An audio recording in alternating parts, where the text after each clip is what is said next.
ఇప్పుడు మన మాజీ గవర్నర్ గౌరవనీయులు, ఎందుకంటే ఆవిడ ఎప్పుడు కలిసినా ఒక తెలియని ఉత్తేజం కలుగుతూ ఉంటుంది. ఆవిడ కూడా ఇప్పుడు పార్లమెంట్ ఎన్నికల్లో నిలబడి తప్పకుండా ఆవిడ కూడా గెలుస్తారు. ఈ రోజు ఆవిడ ఇక్కడికి రావడం, మనతో పాలు పంచుకోవడం చాలా ఆనందంగా ఉంది. ఇప్పుడు మేడంని మాట్లాడవలసిందిగా కోరుతున్నాను. నేను సికింద్రాబాద్ బిడ్డాను, నేను ఎప్పుడైనా మీ దగ్గరే ఉంటాను. ఇప్పుడు మనకు అతిథిగా వచ్చినటువంటి మన తమిళసాయి సౌందరరాజన్ గారు మాట్లాడు.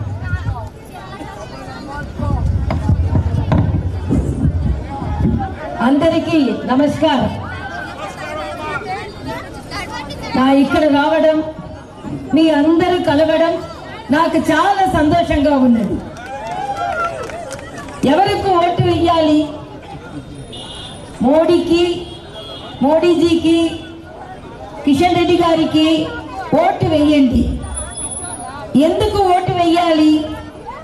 సుపర పరిపాలన కోసం మోడీకి వేయండి.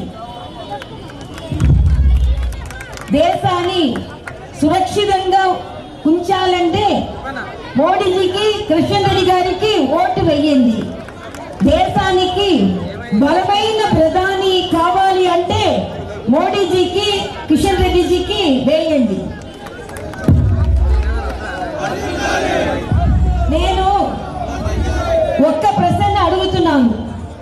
కాంగ్రెస్ కు ఓటు వేసిన ప్రధాని ఎవరు? బీఆర్ఎస్ కు ఓటు వేసిన ప్రధాని ఎవరు? తెలియదు.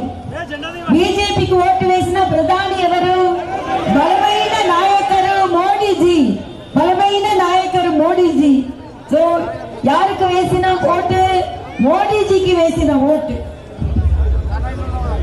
ఇప్పుడు మీరు ఎవరికి ఓటు వేయాలనుకుంటున్నాను చెప్పండి.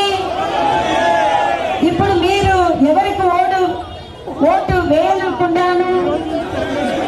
మోడీజీకి, బీజేపీ